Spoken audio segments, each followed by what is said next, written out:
Let me show you an epic road trip through northern Idaho. In May 2025, I spent 5 days rock climbing, hiking, and exploring Post Falls in northern Idaho, immersing myself in the wild of the Idaho Panhandle. It is my first full day in Post Falls. I went golfing earlier this morning at The Links. Did not play well, but it was fun. It was gorgeous. If you like to golf, highly recommend it. But now we're gonna start doing a little bit of rock climbing. We walked about, half a mile, 3/4 of a mile through the park, and so much of bolted routes. And we're just gonna do a slab and then a crag, and then see how we do. It's been a couple years since I have gone rock climbing, so I'm gonna be a little rusty. My hands are gonna hurt, I know, but it'll be great to be back on the rock. And the forest in Post Falls, gorgeous. So green. This is late May, everything's in bloom, everything's warming up. Can't pick a better day. So at the moment, they don't have any rock climbing guides or companies to go with, so that's kind of a barrier to entry at the moment. But if you have your own gear and can climb fine with some friends, the rock walls in the community forest are going to be great. There's like 100 different climbing routes, I believe, and you can be here for months or years and probably not even climb them all. After spending the morning hiking, we climbed near the Outback Wall. These clips are from the second route of the day. The first route ate me up completely, and I wasn't even able to move my arms, and I had to stop about 2/3 of the way up. But for this one, I did far better. It was a little bit gentler, and I was able to take it to the top, actually twice. So that was pretty cool.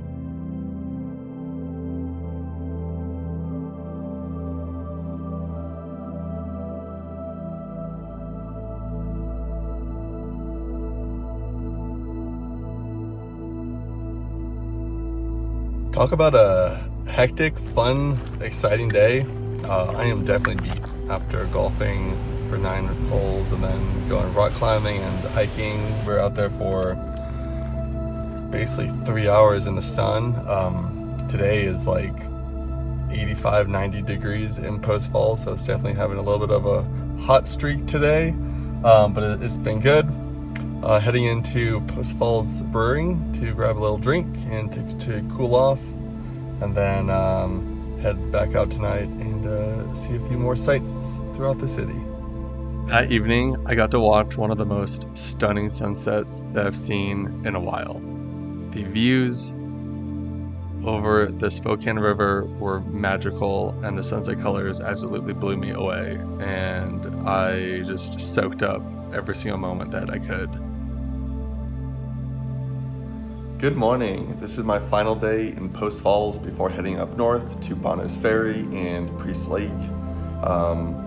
Post Falls has been phenomenal.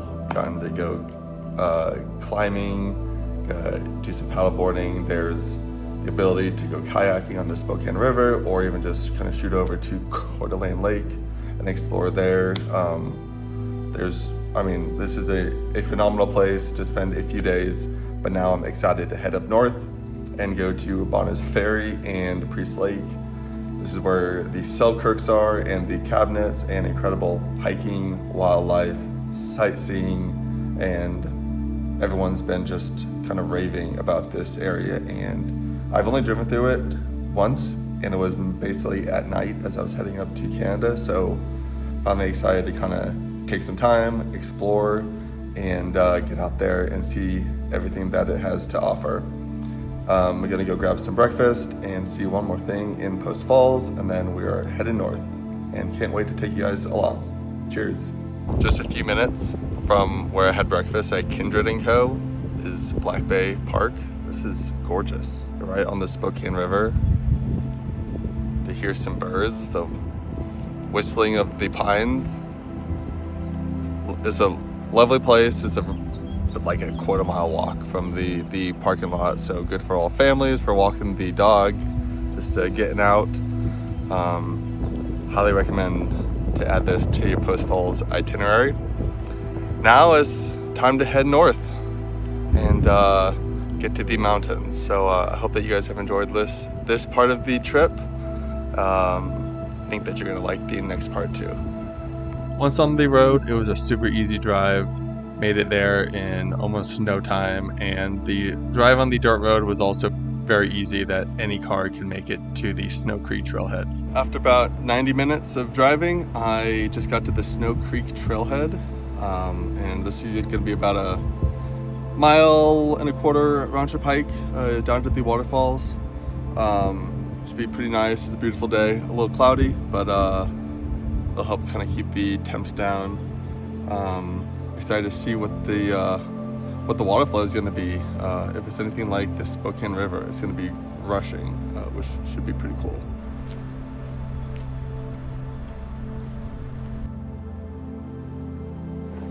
So far, this is a really lovely trail.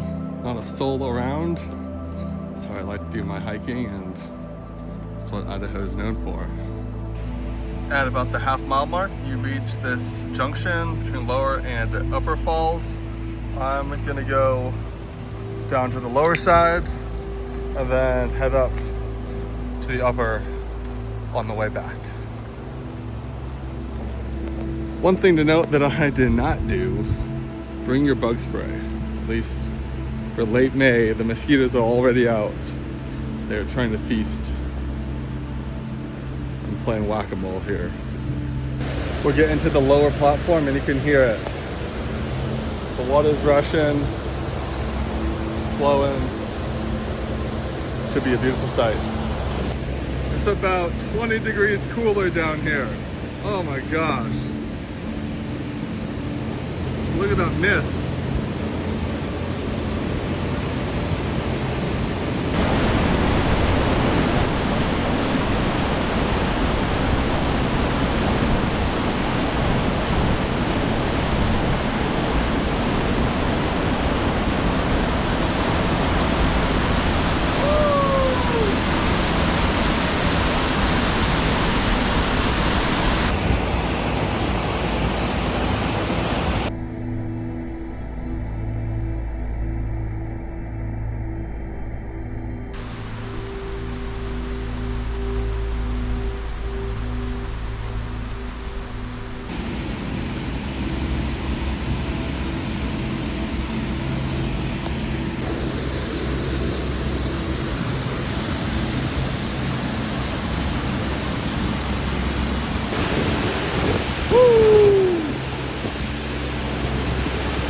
Getting misted. Oh my gosh. Woo!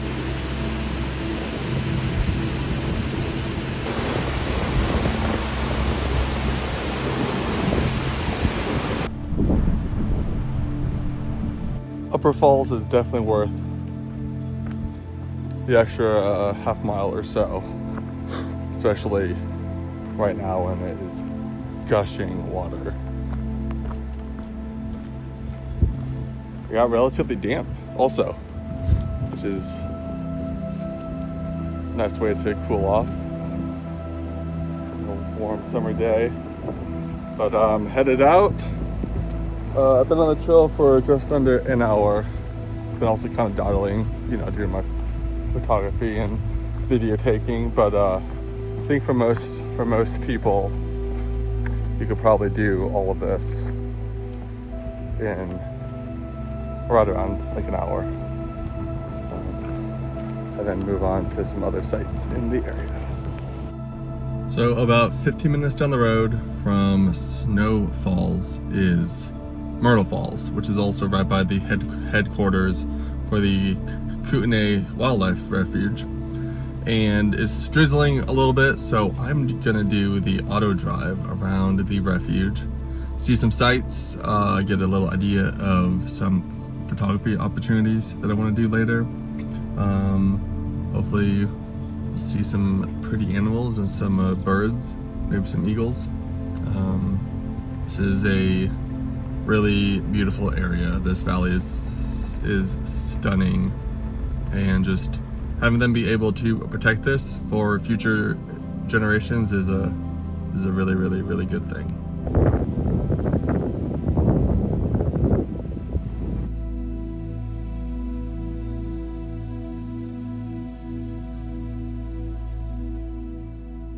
Alrighty, final hike of the day. We're doing Myrtle Falls. This is a pretty short hike, so this is definitely accessible to everyone. I would recommend combining Myrtle Falls with the Kootenai Wildlife Refuge drive. They're right next to each other. You might even be able to see the headquarters of the Wildlife Refuge right back there. And then that would be able to probably take up probably close to 1.5 to 2 hours of your day. I'm excited to go see the falls and see what we see.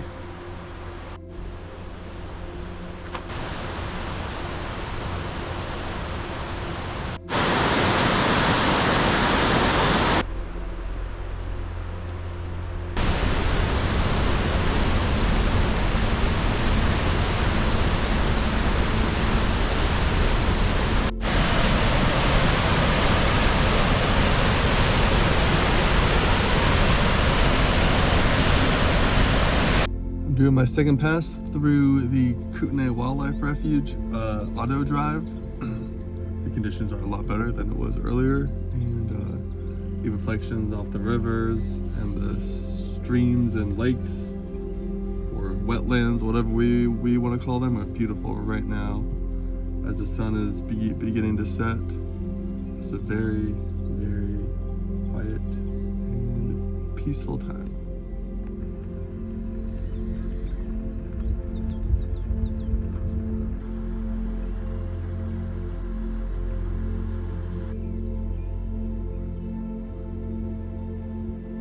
This is pretty magical. The clouds, the reflection. Whew. No one else here. We have our first wildlife sighting. There are 2 deer right down on the shore. Getting out my long lens. Get some good close-up videos.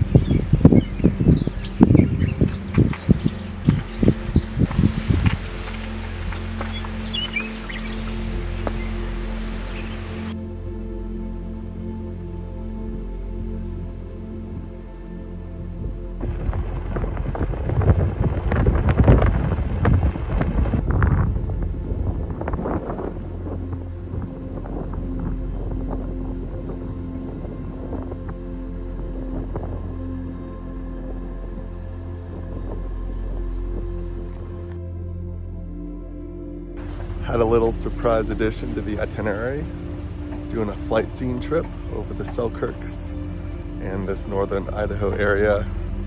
I've heard some really incredible things about this mountain range and wanted to get above it. And just because I have a limited time here, this will allow me the best chance to see as much of the area as I possibly can.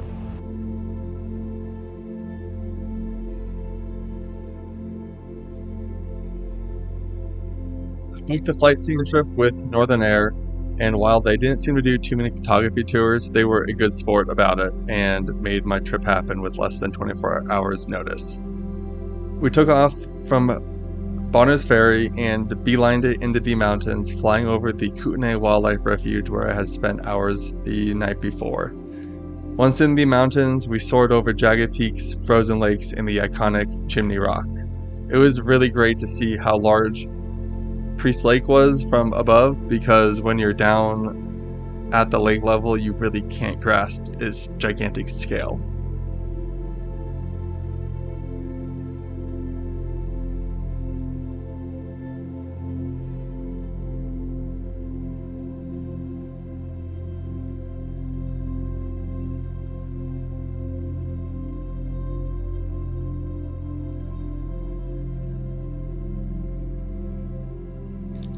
After an hour in the mountains, we began our flight back to Bonner's Ferry and the Kootenai Wildlife Refuge. The pilot actually let me fly for a bit. It was pretty terrifying because I wasn't mentally prepared to take the reins. Flew for maybe 5 or 10 seconds, but after that, I was like, I don't feel comfortable doing this, and I gave it back to her. But it was a pretty sweet experience, and I technically have flown an airplane. It is time to say goodbye to Bonner's Ferry. The flight seeing was exquisite, and it was really cool to see the Selkirks from above and to see Priest Lake, which is where we're headed next. So it's about an hour and 45 minutes down south and then west to Priest Lake, and I'm there for the night. Gonna go check out the lake, some hiking trails, some waterfalls.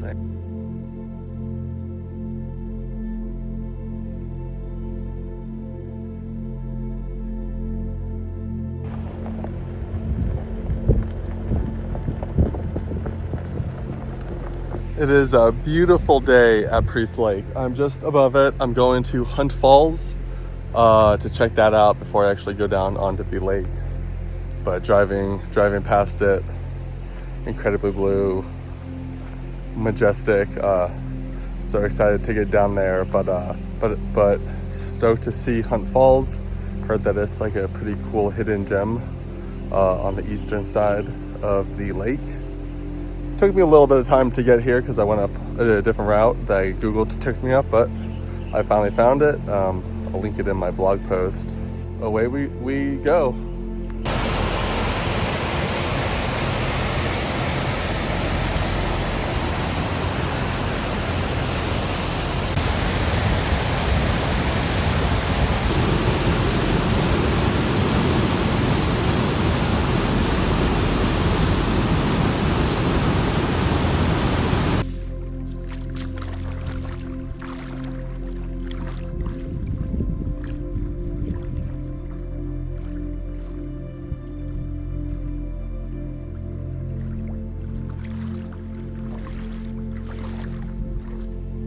Now I can see why people flock to Priest Lake. This viewpoint from Indian Creek campground area, stunning, absolutely magical. So I had hoped to drive up to the top of Sundance Mountain and the lookout, but a mile from the top, we're all snowed in. So I'm gonna walk some, see if I can get a little overlook of the lake. Right now the trees are blocking me. Got the drone, so I mean, I'll be able to get above it, but yeah. It's a gnarly road. If you do this, 4x4 and clearance, or you are gonna get stuck or have a very, very, very bad day.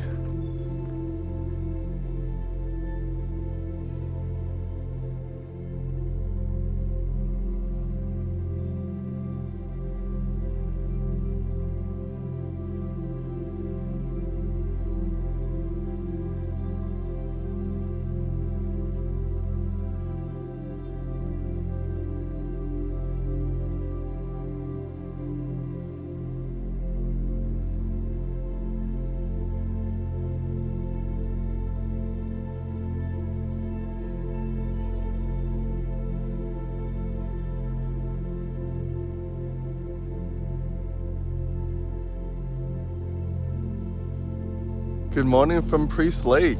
This is my final morning on this Idaho road trip.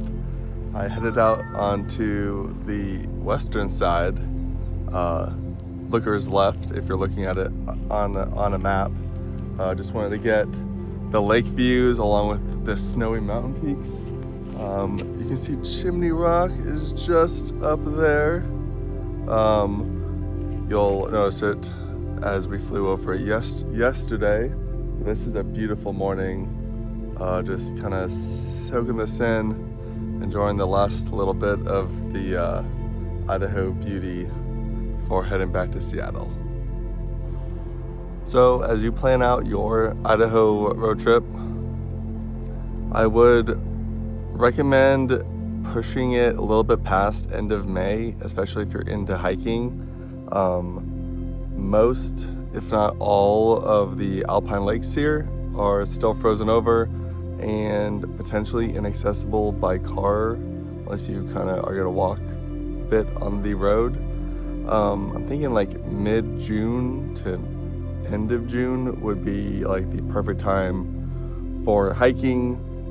It's going to be more crowded, so that is going to be a thing you'll have to contend with. I was talking to the lady at the Priest Lake Inn, and she said basically July 1 or July 4th weekend is when things really pick up.